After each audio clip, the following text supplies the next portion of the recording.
अस्सलाम वालेकुम students, welcome to my channel world of education. और आज हम वर्ल्ड ऑफ एजुकेशन की इस वीडियो के अंदर फिजिक्स 101 पार्ट 1 मैंने जो आपके लिए एमसीक्यूज का शेयर किया था वो आपने होपफुली देखा होगा। नहीं देखा तो आप लोग ज़रूर देखिएगा, उसका लिंक मैं आपको डिस्क्रिप्शन में प्रोवाइड कर दूंगा।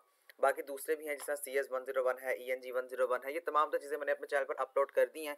तो अगर आपको मेरे चैनल पर नहीं भी मिलती ना तो आप लोग क्या किया करें, आप लोग लिखा करें मिसाल के तौर पे अगर आपको ENG नहीं मिल रहा तो ENG101 mid term preparation bye world of education, इस तरह आप जो है वो अपनी सर्च बार में यूट्यूब पे लिखेंगे तो आपके सामने मेरी तमाम तरह वीडियोज़ जो हैं वो आपके सामने आ जाएंगी।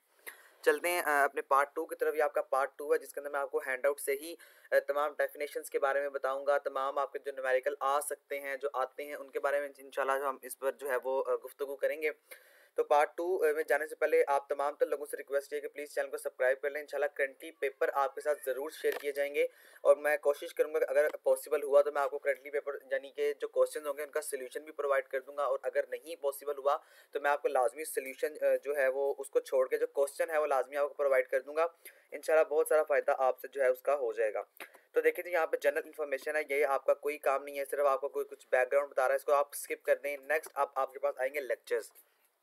सबसे पहले आपने देखना है इंट्रोडक्शन टू फिजिक्स। हाँ, ये आपका एमसीक्यूज आ सकता है कि फिजिक्स होती क्या है। तो फिजिक्स बेसिकली एक ब्रांच होती है साइंस की जिसके अंदर आप जो है वो कुछ पढ़ते हैं, लाइक आप इसके अंदर जो है एटम्स के बारे में बात करते हैं, आप इसके अंदर कुछ साइंटिस्ट की थ्योरीज पढ़ते हैं, आप अर्थ के बारे में बात करते हैं, कुछ फोर्सेस के बारे में बात करते हैं। तो ये तमाम तो फिजिक्स की ब्रांचेज हैं जिसको आप with the passage of categorise किया होता है और आप इसको with the passage of time पढ़ते हैं। तो ये आपका एमसीक्यूज है जो हाईलाइट आपको स्क्रीन पर हुआ है, तो ये आपने इसको एज इट इज जो है वो एक दफ़ा पढ़ लेना है। उसके आगे कुछ आपको बता रहा है कि फिजिक्स कहाँ कहाँ पर यूज़ होती है। तो ये बात याद रखिएगा कि अगर ये फिजिक्स ना होती तो फिर आपके सामने इलेक्ट्रिसिटी का कॉन्सेप्ट नहीं होना था, और इलेक्ट्रिसिटी से आगे आपके सामने ब्रांचेज निकली जो कंप्यूटर साइंस की ब्रांचेज हैं, जो बायो की ब्रांचेज हैं। तो ये फिजिक्स की बेसिक एप्लीकेशंस हैं, इनको बस आपने याद रखना है। हाँ, ये आपका कंसेप्चुअल पेपर आता होता है थोड़ा सा फिजिक्स का, और कंसेप्चुअल ये नहीं होता कि वो आपको वो चीज़ उठा के दे देंगे जो आपको पता ही नहीं होगा। कंसेप्चुअल ये होता है कि अब आपसे ये कह सकते हैं write the two applications of physics या write the uses of physics, कि आपने यूजेस लिखने हैं फिजिक्स के। तो फिजिक्स आज के ज़माने में हर जगह पर इस्तेमाल होती है। इलेक्ट्रिसिटी के बगैर आपका कोई काम दुनिया का पॉसिबल ही नहीं है। तो इलेक्ट्रिसिटी कैसे क्रिएट करते हैं, कैसे प्रोड्यूस करते हैं, कैसे इसको ट्रांसफ़र किया जाता है, एटम्स क्या होते हैं, न्यूक्लियस क्या होते हैं, इसके अलावा ये तमाम तर चीज़ें जो आप पढ़ते हैं आपको फिजिक्स नहीं प्रोवाइड की हुई हैं। तो फिजिक्स जो है is used in everywhere of the life. आप जो आज कंप्यूटर्स देखते हैं, कंप्यूटर्स के बेसिक सर्किट्स जो आप देखते हैं, ये तमाम तर फिजिक्स की ही पैदावार है, फिजिक्स से ही बनाए गए हैं। उसके आगे ये आपको कुछ कोर्सेज बता रहा है जो कि आप कैटेगराइज के हवाले से पढ़ेंगे। फिलहाल ये आपने बस एक दफ़ा पढ़ लेना है। क्वांटम मैथमेटिक्स या क्वांटम जो आपके पास थ्योरी होती है ना मैकेनिक्स की, ये थोड़ी सी इंपॉर्टेंट है तो इसको मैंने हाईलाइट कर लिया, इसको आप एक दफ़ा पढ़ लीजिएगा। होती क्या है बेसिकली, ये कुछ ऐसी फिजिक्स की ब्रांच होती है जिसके अंदर आप स्मॉल ऑब्जेक्ट्स की बात करते हैं, जिस तरह आपके ऑटम्स हैं, जिस तरह मैंने अभी आपको थोड़ी देर पहले जिक्र किया है। ऑटम्स आपके न्यूक्ली जिसको हम न्यूक्लियस कहते हैं, ये तमाम तर चीज़ें। उसके आगे जो आपके इंपॉर्टेंट एमसीक्यूज आ गए हैं, इंपॉर्टेंट एमसीक्यूज का आपका हो सकता है कि आपकी स्पीड आ जाती है, इसके अलावा आपकी एक्सेलरेशन, इसकी आपकी डायमेंशंस पूछ सकता है आपके एमसीक्यूज में कि इसकी डायमेंशन बताएं। तो ये आपने याद रखना है। स्पीड की डायमेंशन क्या होती है, LT-1, एक्सेलरेशन की डायमेंशन होती है LT-2, फोर्स की डायमेंशन होती है MLT-2। अच्छा, ये ऐसे भी आ सकता है, मैं आपको अगर यहाँ पे लिख के दिखाऊँ तो ये ML/T का स्केयर, ठीक है। तो ये इस तरह भी आ सकता है T का स्केयर। अब जब ये देखिए यहाँ पे +2 है तो ये जब ऊपर जाएगा तो ये -2 हो जाएगा, विच इज इक्वल टू MLT-2। तो ये इस तरह से भी आपको एज अ कंसेप्चुअल टाइप या एज अ कंसेप्ट टाइप आपसे पूछा जा सकता है। उसके आगे हम देखें तो सॉरी जी, ये ऊपर चला गया, हम दोबारा अपनी बैक स्क्रीन पे चलते हैं। ओके, ये कुछ आपको फैक्टोरियल के साइन बता रहा है, फिलहाल इसको आप स्किप कर सकते हैं। नेक्स्ट क्वेश्चन देखें तो आपको ये आपने ना हैंडआउट्स सारे पढ़ने हैं, 2-2 3-3 आपके पेजेस का एक लेक्चर है, तो होपफुली आप इसको पढ़ लेंगे। उसके आगे कुछ आपको साइंटिस्ट के बारे में बात कर रहा है। ये एमसीक्यूज के हवाले से नहीं आता होता, अमूमन नहीं आता, लेकिन हर एक का पेपर जो होता है वो चेंज होता है, तो आप एक दफ़ा लाजमी कोशिश ये करें कि पढ़ लें। जो मैं आपको चीज़ें समझाऊंगा वो आपके इंपॉर्टेंट तो हैं, लेकिन श्योरिटी नहीं होती इस चीज़ की कि आपके पेपर में जो है वही आ सकती हैं। हाँ, ये चीज़ें इंपॉर्टेंट है, पेपर में आएंगी ज़रूर, लेकिन जो मैं आपको स्किप करवा रहा हूँ इस चीज़ की श्योरिटी नहीं कि आपके पेपर में नहीं आ सकता, ठीक है। जो मैं आपको करवा रहा हूँ वो तो आएगा ही आएगा, लेकिन जो आपको छुड़वा रहा हूँ वो मैं आपको श्योरिटी नहीं देता या दे सकता कि वो आपके पेपर में नहीं आ सकता। आपने पढ़ना सारा होता है। उसके आगे कुछ आपको काइनेमेटिक्स की ब्रांचेस बता रहा है, जिसके अंदर आप पहला पढ़ेंगे काइनेमेटिक्स असल में चीज़ होती क्या है, इसको हम क्या कहते हैं। तो इसके अंदर आप डिस्प्लेसमेंट्स की बात करते हैं, आप डिस्टेंस की बात करते हैं, एवरेज स्पीड की बात करते हैं। तो आपने फार्मूला याद रखना है एवरेज स्पीड का, ये आपके एमसीक्यू में पूछा जा सकता है और आपके शॉर्ट क्वेश्चन में भी आ सकता है कि what is the formula of average speed. तो एवरेज जो स्पीड होती है वो टोटल डिस्टेंस जो होता है उसके साथ हम टाइम को डिवाइड करते हैं। इसके अलावा डिस्टेंस जो होता है वो v मल्टीप्लाई बाय टी होता है। ये v का मतलब क्या होगा, यहाँ पे v का मतलब होता है वेलोसिटी और t का मतलब होता है टाइम। इसी तरह से आप जो इंस्टेंटेनियस वेलोसिटी होती है, इंस्टेंटेनियस वेलोसिटी को हम कुछ इस तरह से डिफाइन करते हैं। इंस्टेंटेनियस का मतलब होता है कहीं पर भी, कहीं किसी भी जगह पर आप जो है वो अपनी चीज़ों को डिफाइन कर सकते हैं। तो इसका मतलब delta x over delta T.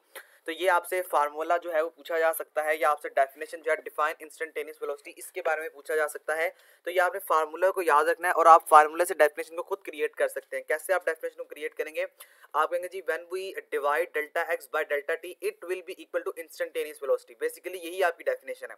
तो फार्मूलाज को याद रखिएगा, ये आपके लिए इंपॉर्टेंट है। आप इसे डेफिनेशन खुद से क्रिएट भी कर सकते हैं और फार्मूला आपके एमसीक्यूज में भी आ सकता है। दूसरा देखें, कुछ आपको एक्सेलरेशन के बारे में बता रहा है, जो कि आप कह रहे हैं जो आपकी वेलोसिटी होती है उसको आप कैसे डिफाइन करते हैं। यानी कि आप क्या कह रहे हैं, define velocity as the rate of change of distance. Similarly we can define instantaneous acceleration. Instantaneous velocity और इंस्टेंटेनियस एक्सेलरेशन के दरमियान डिफरेंस आपने याद रखना है, ये rate of change of distance होता है, जबकि आपकी जो इंस्टेंटेनियस वेलोसिटी होती है वो एट एनी टाइम हो सकती है, और इसी जो एक्सेलरेशन है वो भी एट एनी टाइम हो सकती है। लेकिन इसके अंदर ये होता है कि आपका जो फार्मूला होता है उसके अंदर डिफरेंस होता है delta x over delta T, जबकि इंस्टेंटेनियस एक्सेलरेशन का delta we over delta T जो है ये फार्मूला होता है। उसके आगे आपको कह रहा है कि नेगेटिव एक्सेलरेशन जो होती है वो डी एक्सेलरेशन कहलाती है। ये आपका इंपॉर्टेंट एमसीक्यूज है। जो नेगेटिव एक्सेलरेशन होती है वो क्या कहलाती है, या dash acceleration is called D acceleration. तो ये आपने लाइन को याद रखना है कि जो नेगेटिव एक्सेलरेशन होती है वो डी एक्सेलरेशन का काम करती है। उसके आगे कुछ थ्योरी है एज अ न्यूमेरिक टाइप, आप इसको पढ़ लीजिएगा। न्यूमेरिकल आते हैं पेपर में, लेकिन ज़्यादा पेपर आपका जो है वो कुछ थ्योरी टाइप ही कंसिस्टेंट होता है, या थ्योरी टाइप ही जो है वो कंसिस्ट कर रहा होता है। लेक्चर नंबर 3 देखिए, तो इसके अंदर आपको दोबारा से जो डेरिवेटिव का फार्मूला आ गया। होपफुली आपने डेरिवेटिव इंटरमीडिएट में किया होगा, नहीं किया तो मैं आपको थोड़ा सा कॉन्सेप्ट यहाँ पे देता हूँ। जो कांस्टेंट आपका डेरिवेटिव होता है उसका डेरिवेटिव हमेशा जीरो होता है, और जबकि आपकी पावर का अगर आपने डेरिवेटिव लेना है, लाइक एक्स स्क्वायर का आपने डेरिवेटिव लेना है, तो आप इसको D over D X equal to, इसमें क्या होता है, ये जो टू आपका है ना ये शुरू में आ जाएगा, और जो डेरिवेटिव इसके अंदर -1 करते हैं, यानी 2 - 1 विल बी इक्वल टू 1। इसी तरह आपने कुछ कांस्टेंट, यानी ये देखें आपके पास कुछ डेरिवेटिव लिया हुआ है, इसी तरह आपने इसका डेरिवेटिव लेना है। ये हमने यहाँ पे बेसिक जो है वो क्वोशिएंट रूल अप्लाई किया। होपफुली आप MTH 101 पढ़ रहे होंगे। ये क्वोशिएंट रूल आपका अप्लाई फार्मूला है। तो वैसे आपका मैथमेटिक में एज MCQ आ सकता है। शॉर्ट क्वेश्चन के हवाले से आप यहाँ से कुछ नहीं कह सकते कि आ सकता है कि नहीं आ सकता। अलबत्ता जहाँ तक एक्सपीरियंस मेरा है तो बहुत कम ऐसा होता है कि आपका न्यूमेरिकल टाइप आता है पेपर, लेकिन ज़्यादातर आपकी कुछ थ्योरीज होती हैं, डायमेंशंस, फार्मूलाज, यही से सारा पेपर आपका जो है वो कंसिस्टेंट होता है। स्केलर प्रोडक्ट को याद रखिएगा। स्केलर प्रोडक्ट का फार्मूला इंपॉर्टेंट आपके लिए ए डॉट बी, यानी इसका अब यहाँ पे देखें इस एरो का मतलब ये है कि आपके पास वेक्टर्स क्वांटिटी है। ये भी आपके पास एमसीक्यू आता है कि जो ए है, यानी ए आपको लिखा होता है ऊपर, आपका या तो ये एरो दिया होता है या इस ए को बोल्ड किया होता है, या इस ए के नीचे लाइन होती है दिस इक्वल टू, या this is represented as vector quantity या स्केलर क्वांटिटी। तो स्केलर क्वांटिटी जो होती है वो सिंपल होती है, और जो वेक्टर क्वांटिटी होती है आपको यहाँ पर नजर भी आ रहा है कि 2 वेक्टर्स, इसके ऊपर आपको एरोज का साइन मिलता है, या एरोज बोल्ड होते हैं आपके जो वर्ड होते हैं। जिस तरह ए है, अगर मैं इसको बोल्ड कर दूं तो ये बोल्ड हो जाएगा, और इसी तरह इसके एक नीचे लाइन लगी हुई होती है। तो ये आपकी वेक्टर को रिकॉग्नाइज करने का तरीकेकार होता है। इसको हम करते हैं A dot B equal to A B cos theta. Scalar product में ए डॉट हम इस्तेमाल करते हैं और ए बी कोस थीटा, यानी कोस थीटा का इसके अंदर एंगल को इस्तेमाल किया जाता है। ये कुछ मैथमेटिकल फार्मूलाज हैं, इसको आपने याद रखना है, इसको आपने स्किप नहीं करना अपने माइंड से। फोर्स एंड न्यूटन्स दा, ये भी आपके लिए इंपॉर्टेंट कॉन्सेप्ट है as a long question point of view, कि न्यूटन्स के आपने लॉज को देखना है, जिसके अंदर अमूमन सेकंड लॉ और थर्ड लॉ आता है फोर्स जो न्यूटन्स का। तो इसके अंदर होता क्या है, सबसे पहले आपके ये न्यूटन के लॉज हैं, जिसके अंदर मैं आपको सेकंड के हवाले से कुछ इन्फॉर्मेशन गाइड प्रोवाइड करता हूँ। तो एफ आपका जो होता है वो डायरेक्टली नहीं, हाँ, जो आपका होता है ना एफ, बेसिक फार्मूला जो होता है न्यूटन का वो F इक्वल टू ma होता है, ठीक है। और जो आपका थर्ड लॉ होता है न्यूटन का, जो कि आपके लॉन्ग के पॉइंट ऑफ व्यू से इंपॉर्टेंट है, उसके अंदर ये होता है कि हर जो एक्शन होता है उसका कुछ ना कुछ रिएक्शन होता है। यहाँ पे देखें तो ये कुछ थ्योरी है, इसको आप पढ़ लेंगे। ये वो न्यूटन का जो सेकंड लॉ है, ये मैंने आपको बताया था। खैर ये फर्स्ट लॉ मैं आपको बता दूं, फर्स्ट लॉ मैंने आपको नहीं करवाया, तो ये आपका शॉर्ट क्वेश्चन में आ सकता है कि an object will remain at least rest और move with constant velocity unless acted upon the net external forces. जो न्यूटन का फर्स्ट लॉ होता है वो आपको ये बताता है कि आपका जो कोई भी चीज़ अगर मूव कर रही है ना तो वो तब तक मूव करती रहेगी जब तक आप क्या उस पर कोई एक्सटर्नल फोर्स एक्ट नहीं करवा देते हैं, और जब तक आपकी कोई चीज़ रेस्ट में है। जिस तरह मैं आपको इसकी एग्जांपल दूं कि आपके अगर आपके पास कोई एक चेयर है और आपने उस चेयर को रखा हुआ है, तो क्या 10 सालों के बाद वो चेयर वहीं पर पड़ी रहेगी या अपनी पोजीशन को चेंज करेगी? डेफिनेटली वो अपनी पोजीशन को चेंज नहीं करेगी। तो ये इसका न्यूटन फर्स्ट लॉ है। और अगर आपके पास एक पहिया है, जिस तरह बाइक आप चलाते हैं तो बाइक का एक पहिया मूव कर रहा है, अब उस पर दूसरी एक्सटर्नल फोर्स एक्ट होती है जिसके अंदर फ्रिक्शन आ जाती है, आपकी एयर फोर्सेज आ जाती हैं, बाकी आपकी ग्रेविटेशनल फोर्स आ जाती है, तमाम तर फोर्सेज एक्ट होती हैं। आप रेस को एक्सेलरेटर को छोड़ते हैं तो आपका आहिस्ता आहिस्ता आहिस्ता आहिस्ता जो पहिया होता है, जो आपका मोटरसाइकिल या आपकी जो गाड़ी होती है वो रुक जाती है। तो ये due to the some external applied forces होता है। This is the Newton first law. Newton second law मैंने आपको बता दिया और न्यूटन थर्ड लॉ भी मैंने आपको बता दिया। आगे न्यूटन सेकंड लॉ के बारे में डिस्कस कर रहा है, F equal to M A. ये याद रखिएगा, ये न्यूटन सेकंड लॉ है। ये आता कैसे है मैथमेटिकली? जो ए होता है वो डायरेक्टली प्रोपोर्शनल होता है 1/m के, और यही ए डायरेक्टली प्रोपोर्शनल होता है F के। दोनों को आप कंपेयर करते हैं, यानी डायरेक्टली प्रोपोर्शनल को आप कंपेयर कर सकते हैं, तो ये आपके पास A इक्वल टू F/m आता है। अभी जो m यहाँ पे डिवाइड हो रहा है वहाँ पे जाके ये मल्टीप्लाई होगा, तो ये F इक्वल टू ma के बराबर जो है वो बन जाता है। यही बड़ा इंपॉर्टेंट जो है वो फार्मूला है न्यूटन का, जो आप आगे जाके फाइनल में भी अपने लेक्चर में पढ़ेंगे और मिड में भी इसको आप देखते रहेंगे। इसकी डायमेंशंस को एक दफ़ा देख लें। डायमेंशंस आपके लिए कहाँ गया? डायमेंशंस आपके लिए इंपॉर्टेंट है। ये देखनी है फोर्स की डायमेंशन क्या होती है। ये आपने इसको स्किप नहीं करना है, इसको आपने एज इट इज जो है वो याद करते रहना है। ये सारा जो लेक्चर है ना, ये जो न्यूटन के लेक्चर हैं, ये सारे बड़े इंपॉर्टेंट है। इन सारे लेक्चर्स को आपने कुछ भी छोड़ना नहीं है इसमें से। ये देख लें, यहाँ पे आपको कुछ एडिड वेक्टर, आपने अगर फोर्सेस को ऐड करना है उसके बारे में बता रहा है, तो ये आपके लिए इंपॉर्टेंट है। इसको आपने पूरे लेक्चर को जो है वो नहीं छोड़ना, ठीक है? पूरा लेक्चर नंबर 4 आपने याद करना है। लेक्चर नंबर 5 की बात करें तो इसके अंदर दोबारा से आपके पास न्यूटन की जो एप्लीकेशंस है उसको डिस्कस किया जा रहा है कि न्यूटन का जो बेसिक फार्मूला ये किन किन एप्लीकेशंस के अंदर इस्तेमाल होता है। तो ये देखें, F इक्वल टू एम में न्यूटन सेकंड लॉ की बात कर रहा है। F इक्वल टू 0 और A equal to 0 pictorial basically naught को शो करता है, यानी कि जो एक्सेलरेशन है वो कभी भी 0 के बराबर नहीं हो सकती है।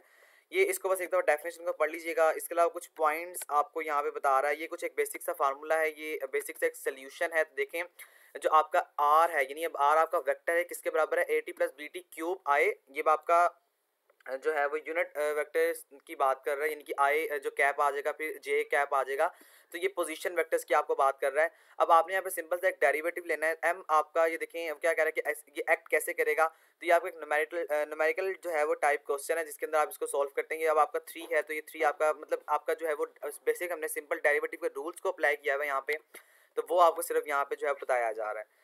बाकी इसके अंदर आप जो है वो ब्रेक्स के अंदर जो न्यूटन का लॉ है उसको अप्लाई करते हैं। ये आपका इंपॉर्टेंट क्वेश्चन है। ये आप जो है वो एप्लीकेशन आपकी इंपॉर्टेंट है ब्रेक्स वाली, आपके पेपर में बहुत दफ़ा पूछी गई है। हाईलाइटेड चीज़ें आपके सामने हैं, आपकी स्क्रीन पर हैं, इसको देख लें एक दफ़ा कि ये आपका जो न्यूटन का फोर्स है या जो न्यूटन का जो लॉ है ये किन किन एप्लीकेशंस पे अप्लाई करता है। अब आपकी ब्रेक्स कैसे बेसिक अप्लाई होती हैं ये भी आपको पेपर में as a conceptual type question आ सकता है। इसको भी आपने एक दफ़ा अपने माइंड में रखना है। यानी ये जो आपने प्रीवियस एप्लीकेशंस पढ़ी है ना न्यूटन के लॉज की, न्यूटन का फर्स्ट एप्लीकेशन, न्यूटन की एप्लीकेशन सेकंड, तो इन जो एमसीक्यूज हैं या जो शॉर्ट क्वेश्चन है यहाँ से आपके अमूमन ज़्यादा बनते हैं। तो मैं आपको यहाँ पे कोई चीज़ इंपॉर्टेंट कहने के बजाय सिर्फ यही कहूँगा कि आपने इस जो लेक्चर है, यानी 2-2 पेजेस के सिर्फ लेक्चर हैं, इनको अपने माइंड में रखना है, इनको आपने स्किप नहीं करना है, ठीक है? ये आपके पास आगे कुछ आपको एक प्रैक्टिकल करके दिखा रहा है यहाँ पे। तो यहाँ पे देखिए जो M2 है, ये वाला M2 है, ठीक है, और ये वाला M1 है। तो ये M2 और M1, ये देखिए M2 जो है वो बड़ा है M1 से, तो आप यहाँ पर एक बेसिक फार्मूला अप्लाई करेंगे। अप्लाई करने के बाद आप यहाँ पर जो है इसके फार्मूलाज को याद करेंगे। ये कुछ बेसिक से फार्मूला है जो आपने खुद से याद करने हैं, इसको आपने स्किप नहीं करना। आगे आगे जी वर्क एंड एनर्जी। वर्क और एनर्जी के अंदर आप बात करेंगे डेफिनेशंस की, यानी डिफाइन वर्क। वर्क क्या होता है, ये आपका बड़ा इंपॉर्टेंट क्वेश्चन भी है। तो वर्क हम कहते हैं जी आपके काम करने के तरीक़ेकार को। मिसाल के तौर पे जिस तरह से मैंने अगर 10 किलो का वेट एक जगह पे मैं उठा के खड़ा रहा हूँ तो मैंने वर्क नहीं किया, मैं अपनी पोजीशन को चेंज हमने नहीं किया, तो इसका मतलब मेरा वर्क नहीं हुआ। ये थोड़ा सा इंपॉर्टेंट कॉन्सेप्ट है आपका, इसको अच्छी तरह समझिएगा कि अगर आप वेट को उठा के खड़े रहे हैं और आपने मूवमेंट नहीं की, आप एक जगह से दूसरी जगह पर नहीं गए हैं, दिस मीन्स कि आपने वर्क नहीं किया है। और अगर आपने कोई 10 किलो के बजाय अगर 1 किलो का वेट भी उठाया है, 1 kg वेट उठा के आप एक जगह से दूसरी जगह पे गए हैं, तो इसका मतलब ये है कि आपने वेट उठाया है, आपने मूवमेंट की है, तो आपने कुछ ना कुछ वर्क किया है। इसका बेसिक डेफिनेशन ये आपके सामने है और इसका फार्मूला ये है कि F डॉट डी, यानी फोर्स मल्टीप्लाइड बाय डिस्टेंस या डिस्प्लेसमेंट और इसी के साथ साथ हम इसके साथ जो एंगल इस्तेमाल करते हैं वो आपके पास कोस थीटा होता है, जिसको हम यहाँ पर इसको एज अ एंगल इस्तेमाल करते हैं। ये आपने याद रखना है, इंपॉर्टेंट है आपके लिए कि वर्क एक स्केलर क्वांटिटी है, इसका मैग्नीट्यूड और इसकी डायरेक्शन जो है वो नहीं होती है। इसी के साथ साथ इसकी डायमेंशन जो है वो M L square T minus two होती है, which is also equal to M L over T minus T two, sorry, ठीक है, ये इसके बराबर भी है, और ये जब ऊपर जाएगा तो टी माइनस टू के बराबर हो जाएगा। फिर वर्क का कोई यूनिट नहीं होता, और work has unit, sorry, work का एक यूनिट होता है जिसको हम 1 जॉल के बराबर रखते हैं, और ये आता कैसे है, न्यूटन मल्टीप्लाइड बाय मीटर। यहाँ से आपकी जॉल की डेफिनेशन भी आ सकती है कि डिफाइन जॉल, तो जब आप मल्टीप्लाई करते हैं एक न्यूटन को एक मीटर के साथ, तो आपके पास एक जॉल जो है वो बन जाता है। उसके आगे कुछ आपको यहाँ पर एक न्यूमेरिकल टाइप दे रहा है जो कि इसने खुद से सॉल्व किया हुआ है, होपफुली आप इसको एक दफ़ा खुद से देख लेंगे। इसके अलावा यहाँ पे आपको ओके किस ठीक है, इसको आप स्किप कर दें, आपका न्यूमेरिकल टाइप है, इसको भी आपने एक दफ़ा खुद से मैथमेटिकल फॉर्म में समझ लेना है, ठीक है। मैं आपको यहाँ पे समझाऊंगा नहीं, क्योंकि मैं अगर इसको समझाऊंगा तो बहुत ज़्यादा ड्यूरेशन एक्सटेंड हो जाएगा। मेरा इस बेसिकली वीडियो बनाने का मकसद यही है कि आपको अच्छी तरह से हर कॉन्सेप्ट को जो इंपॉर्टेंट है पेपर में आ सकता है उसको दिखाया और बताया जा सके। आगे कुछ एनर्जी की बात करा है, एनर्जी के चारों पॉइंट्स आपने याद रखने हैं। एनर्जी होती क्या है, एनर्जी बेसिकली वो चीज़ होती है, वो थिंग्स होती हैं आपके पास जिसकी वजह से आप वर्क करते हैं। यानी कि अगर मेरे अंदर एनर्जी है तो मैं 10 किलो का वेट उठा के एक जगह से दूसरी जगह पे जा सकता हूँ। इसी तरह से आपकी जो है वो एनर्जी, ये इंपॉर्टेंट आपका जो एक एमसीक्यू है जो कि पास्ट पेपर में बहुत दफ़ा पूछा गया है, वो ये है कि एनर्जी कभी भी डिस्ट्रॉय हो सकती है या नहीं हो सकती। तो एनर्जी कभी भी डिस्ट्रॉय नहीं होती, बल्कि एनर्जी एक जगह से दूसरी जगह पे मूवमेंट करती है, लेकिन ये जो है वो कभी भी ख़त्म नहीं होती है। यानी कि एनर्जी एक मोशन से दूसरी मोशन में, या एक जो शक्ल है उससे दूसरी शक्ल में जा सकती है, लेकिन कभी भी डिस्ट्रॉयड नहीं होती है। इसके आगे आपको कुछ बातें बता रहा है, ये मैथमेटिकल फार्मूलाज आपको बता रहा है। ये फार्मूलाज आपने याद रखने हैं, ये as a MCQs point of view आपसे पूछे जाते हैं। पावर आ गया जी, पावर बड़ा इंपॉर्टेंट कॉन्सेप्ट है आपके लिए। डिफाइन पावर, तो वर्क डन को अगर आप जो है किसी भी एक टाइम टेकन में करते हैं तो वो आपकी पावर के बराबर जो है वो हो जाता है। इसकी डायमेंशन वगैरह भी याद रखिएगा, ये आपको यहाँ पे दिया हुआ है इसने सब कुछ। तो ये पावर आपके पेपर में जो है वो एज अ शॉर्ट क्वेश्चन या as a MCQs point of view दोनों से पूछा जा सकता है। Now we have to move the conversation या कंजर्वेशन ऑफ एनर्जी। इसका मतलब क्या होता है कि एनर्जी एक जगह से दूसरी जगह पे मूवमेंट करती है, लेकिन कभी भी खत्म नहीं होती है। बेसिकली दो एनर्जी की फॉर्म्स होती हैं, वो आपके पास होती हैं काइनेटिक एनर्जी और पोटेंशियल एनर्जी। काइनेटिक एनर्जी और पोटेंशियल एनर्जी का बेसिक डिफरेंस आपको पूछा जा सकता है, जो कि आपके सामने हाईलाइटेड है, इसको याद कर लीजिएगा, ये आपसे पूछा जा सकता है। और इसके अलावा इन दोनों के फार्मूलाज को आपने याद रखना है। पोटेंशियल एनर्जी जो होती है वो उसका फार्मूला क्या होता है, यहाँ पे लिखा होगा, ये देखें, काइनेटिक एनर्जी का जो फार्मूला होता है वो 1/2 mv स्क्वायर होता है। और जो पोटेंशियल एनर्जी का फार्मूला यहाँ पर नहीं लिखा, मैं आपको बता देता हूँ। तो जो पोटेंशियल एनर्जी का फार्मूला होता है वो U equals to M G और एज के बराबर होता है। उसके आगे देखें तो आपको कुछ एग्जांपल्स दे रहा है, इसको आपने एक दफ़ा समझ लेना है, नहीं आएगा तो आप लोगों ने गूगल से इसको एक दफ़ा ट्राई आउट ज़रूर करना है, ठीक है। ओके जी, नेक्स्ट नंबर 9, मोमेंटम क्या होता है। मोमेंटम जो है ये आपके पास एक ऐसी क्वांटिटी होती है मोशन की जिसके अंदर आप अपनी बॉडी को पोसेस करते हैं। इसका आपने जो फार्मूला है वो ये होगा कि mass of body multiplied by velocity of body. जो मास होता है आपकी बॉडी का, मास हम किसको कहते हैं, जो आपकी जिसामत होती है किसी भी बॉडी की, उसको मास कहते हैं। उसको मल्टीप्लाई करवाया जाता है वेलोसिटी के साथ। इसकी डायमेंशन mlt-1 होती है, और ये बड़ा इंपॉर्टेंट आपका एमसीक्यूज आता भी है आपके इसमें क्विज में। जो आपका क्विज नंबर 1 आया था उसके अंदर ये पूछा गया था कि डायमेंशन बताइए जो मोमेंटम है उसकी, तो ये आपकी mlt-1 होती है, और इसका जो यूनिट होता है मोमेंटम का वो kg होता है या m/s होता है। यानी m, अब ये ओवर s कह रहा है तो ये ms-1 के बराबर भी आ सकता है, और यही आपका जो क्विज है उसके अंदर एमसीक्यूज पूछा गया था। उसके आगे बेसिक कॉन्सेप्ट आपने ये दो जो दूसरा पॉइंट्स है इसको आपने याद रखना है। ये आपसे इसकी मैग्नीट्यूड के बारे में, तमाम चीज़ों के बारे में आपको एक्सप्लेन कर रहा है। इसी के साथ साथ ये आपको एक एग्जांपल दे रहा है कि जिसके अंदर आपको एक बॉम्ब का ब्लास्ट होने के बारे में बताया जा रहा है। इसको आपने पढ़ना है। देखिए, आपने चीज़ों को छोड़ना नहीं है। जो इंपॉर्टेंट चीज़ें हैं जो आप स्किप कर देते हैं अक्सर औकात के, आपको आइडिया नहीं होता पेपर आता कैसे है, मैं आपको उसके बारे में बेसिक नॉलेज जो है वो प्रोवाइड कर रहा हूँ। उसके आगे आपको कुछ इम्पल्स की डेफिनेशन बता रहा है। जब आपकी फोर्स जो है मल्टीप्लाई होती है उस टाइम टेकन से, जो कि आपने उस फोर्स पे एग्जर्ट किया होता है, उस फोर्स पे लगाया होता है, तो वो आपके पास इम्पल्स की डेफिनेशन जो है वो बन जाती है। ये भी इंपॉर्टेंट आपका कॉन्सेप्ट है as a short question point of view, इसको भी आपने एक दफ़ा देख लेना है। उसके आगे क्वेश्चन नंबर 10 आपका कोलिजन आ गया। कोलिजन होता क्या है जी, कोलिजन का मतलब ये होता है कि दो चीज़ें अगर आपस में टकराती हैं तो आपका कोलाइड हो जाता है। आपके पास कोलिजन की जो दो चीज़ों के बाद यानी टकराने के बाद आपके पास जो एक शक्ल बनती है वो कोलिजन की बनती है। जिस तरह मिसाल के तौर पे दो गाड़ियां अगर खुदा ना खास्ता आपस में टकरा जाती हैं तो उनके टकराने के बाद आपके पास कोलाइड होता है, कोलिजन होता है। इसी तरह मुख्तलिफ किस्म की फोर्सेज होती हैं जिनका आप कोलिजन जो है वो करवाते हैं या कोलाइड करवाते हैं, खुद से करवाते हैं, और आपके पास एज अ एनर्जी कुछ ना कुछ रिजल्ट जो है वो प्रोड्यूस हो रहा होता है। ये भी आपको डायरेक्टली न्यूटन सेकंड लॉ ने ही बताया था और यही आप उसको देखते हैं उसके बारे में। तो ये भी आपका जो है वो as a long question point of view MCQs आ सकता है, तो ये आपने एमसीक्यूज देख लेना है। ये आपके लिए मतलब ये मैं आपको यही सजेस्ट करूंगा कि आपका पूरा जो चैप्टर है, चैप्टर नंबर 10, लेक्चर नंबर 10 आपका इंपॉर्टेंट है। इसके अंदर से आपने कोई चीज़ स्किप नहीं करनी। यहाँ से आपका इमूमन जो लॉन्ग क्वेश्चन है वो यहीं से आता होता है, या तो आपका न्यूटन से आपका लॉन्ग क्वेश्चन आ सकता है या आपका कोलिजन से जो लॉन्ग क्वेश्चन है वो आ सकता है। फिर रोटेशनल काइनेमेटिक्स आ गया। पहले आप लीनियर की बात कर रहे थे, अब आप रोटेशनल की बात करेंगे जिसके अंदर आप मुख्तलिफ तरह की शक्लों को देखेंगे, जिसके अंदर सर्कल आ जाती है, इसके अंदर आप ग्रेविटेशनल का कॉन्सेप्ट पढ़ते हैं, अपनी ज़मीन और सैयारों का कॉन्सेप्ट पढ़ते हैं। तो यहाँ पे देखिए आपके सामने एक कॉन्सेप्ट मौजूद है जी सर्कल का, जिसको आपने मुख्तलिफ तरह से काटा हुआ है। या आपका एंगल यहाँ पे फाई हो जाएगा, इसके अलावा ये आपका रेडियस है। तो ये तमाम तर बातें आपको जो है रोटेशनल काइनेमेटिक्स के अंदर शेप्स के बारे में बताई जाती हैं, और अमूमन हम इसके अंदर अर्थ से जो रिलेटेड बातें होती हैं उसको हम डिस्कस करते हैं, जो सारा रिलेट करता है अर्थ से, हमारे प्लैनेट से और ये तमाम तर चीज़ों से। तो एंगुलर वेलोसिटी और एंगुलर स्पीड, ये दोनों की डेफिनेशन जो है वो आपने याद रखनी है। एंगुलर एक्सेलरेशन भी आ गया, मैंने अभी आपको पीछे वीडियो में जो है जो एक्सेलरेशन का जो लीनियर एक्सेलरेशन है, इंस्टेंटेनियस एक्सेलरेशन है, उसका फार्मूला दिखाया था। यहाँ पे चेक करें तो यहाँ पे आपको यहाँ पे चेक करें तो यहाँ पे आपको जो है वो बताया जा रहा है सर्कुलर मोशन का फार्मूला, जो कि delta omega over delta T है। तो ये आपने फार्मूला जो है वो दोनों के अंदर डिफरेंस को याद रखना है। ये देखेंगे आपके पास डिफरेंस उसने दिया हुआ है, ये बड़ा इंपॉर्टेंट आपका डिफरेंस है, v equal to V naught plus A T, जबकि आप इसको एंगुलर में omega equal to omega naught plus जो ये आपका अल्फा होता है, यानी कि इसको हम अल्फा कहते हैं, इसको हम जो है वो ए के साथ रिप्लेस करते हैं in the form of angular speed या एंगुलर वेलोसिटी या एंगुलर एक्सेलरेशन। तो ये तीनों फार्मूलाज आपने जो है वो याद रखने हैं as a short question point of view और as a MCQs point of view. उसके आगे हम बात करते हैं तो वही सारी बात आपको जो हमने पीछे की है, ये आपने लेक्चर सारे पढ़ने हैं। यहाँ से आपका ना ये जो है ये आ सकता है, जिसके अंदर आप जो है वो आपने मैट्रिक्स की फॉर्म में पढ़ा होगा, ये आपको as a MCQs point of view दिया जा सकता है कि आपका जो एंगल होता है या जो आपका मैट्रिक्स होता है, अगर वो ए के साथ ए को मल्टीप्लाई करवाया जाए तो उसका आंसर क्या होगा।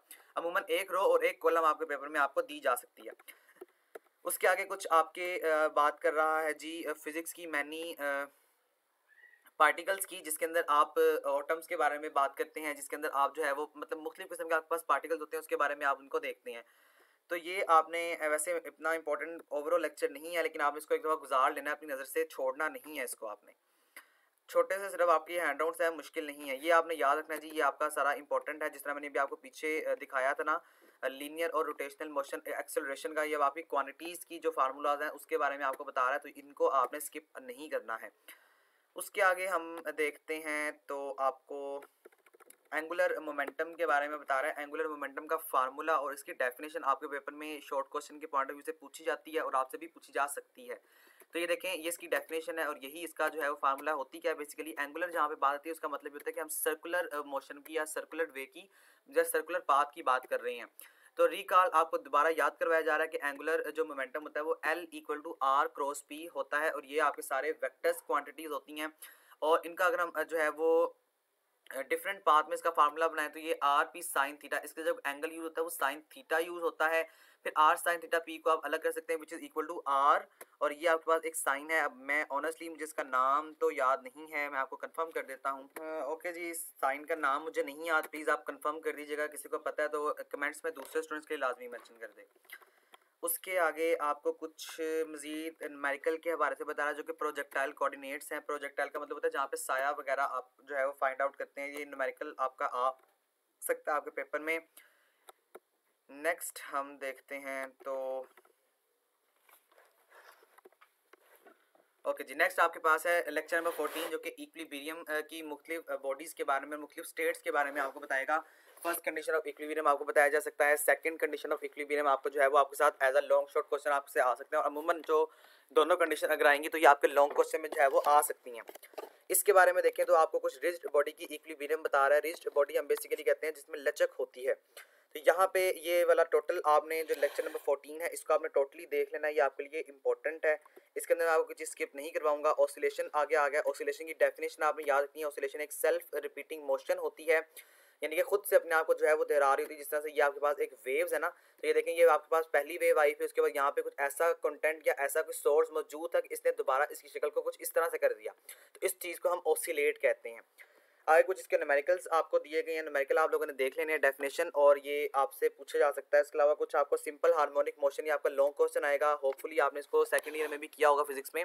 सिंपल हार्मोनिक मोशंस के अंदर सिंपल पेंडुलम जो है, ये आपकी मैथमेटिकल डेरिवेशन सारी आपसे लॉन्ग क्वेश्चन में जो है वो पूछी जाती है। और देखिए आगे आ गया ये जो आपको मैंने भी बताया था कि आपका जो पेंडुलम आ जाता है, कि पहले पेंडुलम जो है, ये मैं आपको थोड़ा सा यहाँ पर अगर ड्रॉ करके दिखाऊं तो आपकी पोजीशन यहाँ पे है, उसके बाद क्या होगा, ये यहाँ से यहाँ पे मूव करेगा एट द एंड, यहाँ से फिर ये यहाँ पे मूव करने के बाद दोबारा अपनी जो पोजीशन होगी वो इस तरह इस फॉर्म में ले आएगा। तो सिंपल पेंडुलम जो है ये आपसे लॉन्ग क्वेश्चन में पूछा जाता है, या ये आपसे वो कह सकता है कि आप मैथमेटिकली इसको प्रूफ कैसे कर सकते हैं, तो ये आपने इसको एक दफ़ा अपने माइंड में रखना है। उसके आगे ये सारी वही डेरिवेशन है, ये वही चीज़ें हैं जो आपको बता रहा है। फिर ये आपके पास वो स्प्रिंग की बात कर रहा है जो कि हमने देखा था सेकंड ईयर में। ये आपका कॉन्सेप्ट मौजूद है कि अगर कोई स्प्रिंग के साथ मैश को लगाया जाए और उसको छोड़ा जाए तो आपकी स्प्रिंग की शेप जो है ओरिजिनल ऐसी होगी, लेकिन आहिस्ता आहिस्ता जो स्प्रिंग की शेप है वो समथिंग इस तरह हो जाएगी। और जब आप उसको दोबारा मजीद ज़्यादा स्ट्रेच करेंगे तो आपकी जो स्प्रिंग है उसकी शेप जो है वो लाइक इस तरह से जो है वो हो जाती है, जिसको हम सिंपल हार्मोनिक मोशन से जो है वो डिस्ट्रीब्यूट या डिस्कस करते हैं। फिर कुछ आगे फिजिक्स के आपको कुछ मटेरियल्स के बारे में बता रहे हैं जिसके अंदर इलास्टिसिटी आ जाती है। डेफिनेशन इंपॉर्टेंट है, याद रखिएगा। प्लास्टिसिटी दोनों में डिफरेंस आपका आ सकता है। डिफरेंस क्या होता है, जो इलास्टिसिटी होती है ये आप इसको कह सकते हैं कि आपके पास ओरिजिनल शेप होती है जिसको आप एक्सटर्नल फोर्सेस से रिमूव कर सकते हैं। और जो प्लास्टिसिटी होती है इसकी कोई ओरिजिनल शेप नहीं होती है, ये टेंडेंसी होती है, यानी कि इसकी जो ओरिजिनल शेप होती है इसको हम रीगेन नहीं कर सकते, हम इसको ओरिजिनल शेप में वापस नहीं लेकर आ सकते हैं। तो ये आपके पास दोनों का डिफरेंस है, स्ट्रेस और स्ट्रेन दोनों में डिफरेंस आ सकता है। इसके फार्मूलाज आपसे एमसीक्यूज में पूछे जाते हैं, तो ये आपने पूरा चैप्टर ही स्किप नहीं करना। लेक्चर नंबर 17 और लेक्चर नंबर 18 ये सारा इसी से रिलेटेड है। मैं आपको दिखा भी देता हूँ एक दफ़ा, ये तमाम तर, हाँ ये देखें, ये फिजिक्स का फ्लूइड्स के बारे में आपको बता रहा हूँ। तो ये दोनों आपने जो है लेसन को स्किप नहीं करना, इसके अंदर कोई चीज़ स्किप नहीं करनी है। इसको आपने एज अ शॉर्ट क्वेश्चन जो है वो याद रखना है। यहाँ से आपके शॉर्ट क्वेश्चन के एमसीक्यूज और जो लॉन्ग क्वेश्चन है पेपर में वो आते होते हैं। अब हम आएंगे जी फिजिक्स ऑफ साउंड पे। यहाँ से आपका जो है वो लॉन्ग क्वेश्चन आता है। साउंड के बारे में आपने बताना है, साउंड का यूनिट क्या होता है, ये आपका एक इंपॉर्टेंट शॉर्ट क्वेश्चन है। तो ये यूनिट होता है साउंड का वो डेसिबल्स होता है, जिसकी शॉर्ट फॉर्म क्या हो सकती है, इसकी शॉर्ट फॉर्म डीबी की फॉर्म में होती है। और इसका जो आपने फार्मूला है उसको याद रखना है, जो log 10 आई ओवर आई नोट, ये जो आपको नजर आ रहा है आई, इसका जो छोटा सा साइन है this is the I note. तो ये आपने अपने माइंड में चीज़ों को बिठा लेना है, ये भी आपका एमसीक्यू इंपॉर्टेंट है। इसके अलावा हम कुछ एक्सपेरिमेंट्स करते हैं, जिस एक्सपेरिमेंट्स में आपको ये बताया जाता है कि अगर जो सोर्स है उससे ऑब्जर्वर मूव करे तो क्या हो सकता है, और अगर सोर्स ऑब्जर्वर जो है वो अपनी जगह पे होगा, यानी कि जो सुनने वाला है वो जगह पे, और जो सोर्स है जहाँ से साउंड जनरेट हो रहा है वो मूवमेंट करेगा तो क्या होगा। तो ये मुख्तलिफ एप्लीकेशंस हैं जो कि मैथमेटिकली आपको यहाँ पे बताई भी गई हैं और दिखाई भी गई हैं। ये दोनों आपके लॉन्ग क्वेश्चन में पूछे जाते हैं कि अगर सोर्स जो है वो मूव करता है तो फिर क्या आपकी कंडीशन होगी, और अगर ऑब्जर्वर जो है वो साउंड से मूव करता है फिर आपकी कंडीशन जो है वो क्या होगी। फिर वेव मोशन की बात करेंगे। असल में आपके पास वेव्स होती क्या है, वेव्स आपके पास ऐसी इलेक्ट्रॉनिक आपके पास वेव्स होती हैं जो कि आपका जो सिग्नल्स की फॉर्म में आती हैं और आपको एक जगह से दूसरी जगह पे आपका डेटा बड़ी आसानी से मूव करवा लेती हैं। कैसे करती हैं, क्या काम होता है, ये आप अपने लेक्चर्स के अंदर पढ़ेंगे। यहाँ पे आपके पास दो टाइप्स होती हैं जिसके अंदर लॉन्गिट्यूडनल वेव्स आती हैं और ट्रांसवर्स वेव्स आती हैं। दोनों का आपने डिफरेंस याद रखना है, दोनों में डिफरेंस आपसे पूछा जा सकता है। और इसके अलावा साउंड जो है वो कैसे एम्पलीट्यूड को जनरेट करता है, तो ये आपके पास वो वाली तमाम तर बातें आ गई हैं, इनको भी आपने देखना है। मैथमेटिकल डेरिवेटिव है, इसमें आई डोंट थिंक यहाँ से आपका पेपर आ सकता है, लेकिन आपने करना है, मैं ये नहीं कह रहा छोड़ना है आपने। 21 ग्रेविटी, और ये आपका वो टॉपिक है जो आपका एमसीक्यूज के लिए बड़ा इंपॉर्टेंट होता है। ग्रेविटी बेसिकली क्या होती है, ग्रेविटी का मतलब ये होता है कि आपने अपनी तमाम तर वो चीज़ों को या तमाम तर उन आपके पास जो भी इस दुनिया फ़ानी में मौजूद है वो अपनी जो ग्रेविटी है उसको अट्रैक्ट करती है अपनी तरफ। वो कैसे अट्रैक्ट करती है, उसका सोर्स क्या है, ये आप फाइनल में जाके पढ़ेंगे। अभी 22 लेक्चर तक आपने ग्रेविटी में सिर्फ इतना सा सीखा है कि आपकी ग्रेविटी कैसे अपनी तरफ चीज़ों को अट्रैक्ट करती है। मैथमेटिकल ग्रेविटी की जो आपके पास जो है ना कॉन्स्टेंट वैल्यू वो आपसे पूछी जाती है कि ग्रेविटी किसके बराबर है, तो 9.8 ms-1 समथिंग है। 9.8 ये आपने वैल्यू याद रखनी है। और इसी के साथ साथ एक और बात कि इसको हम एस्टिमेटेड कब करते हैं, इसको हम एस्टिमेट 10 के बराबर जो है वो लगाते हैं। ये इंपॉर्टेंट एमसीक्यूज हैं, ये आपसे पूछे जा सकते हैं। न्यूटन का थर्ड लॉ यहाँ पर अप्लाई हो रहा है, तो इसको आपने याद रखना है। जो F12 है ना, अब ये 1 2 वो फोर्स है जो कि यहाँ से जनरेट हुई है। अब अगर इसको उल्ट किया जाए यानी 2 1 के, तो यहाँ पर माइनस का साइन इंडिकेट होता है। ये एमसीक्यू में पूछा जाता है आपके शॉर्ट क्वेश्चन में, या क्यों इंडिकेट होता है, तो क्योंकि यहाँ पर फोर्सेस हमारी ऑपोजिट हो गई हैं।